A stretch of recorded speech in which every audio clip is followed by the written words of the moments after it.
кээде жакшы бир кино көрөсүң. Айрыкча орустардын кинолору кызыктуу болот, билесиңерби?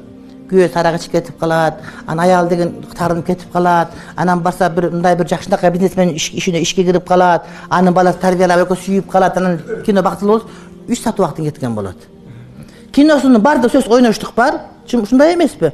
Анан бирөөнү таап калмай бар, бейнеге этегинде бактылуу болуп кетмей бар да. Ошону көрүп, азыр биздикилер да ошолор туурагысы келип атат да. Булардын баары лаян убакытты кете турматы бир тууган. Ошолордун бардыгы исламдагы сабабит болгон, бекен болгон түшүнүктөрдү жокко чыгарып атат да. Ойноштук боло берет, никеси байланыш боло берет. Этегинде жыйынтык сонун кылып бүтүрүп бардыгы да жылтайып күлүп бүтүп койсо, кийин сонун бүттү деп ойлой беребиз. Бирок ошо кинонун ичинде сендеги түшүнүктөр акыры менен жуйт да. Никесиз байланыш, жалапчылык, жанагыда расмий жалапчылык, жанагыда зинакорлук деген бар, уурулук деген бар, үй бүлөнү таштап кетүү деген бар, шариятыбызда кош никелүүлүк дегенди жокко чыгаруу деген бар, балдарды карабай кетүү деген бар. Көп нерсени бизге мыйзамдаштырып берип коет да.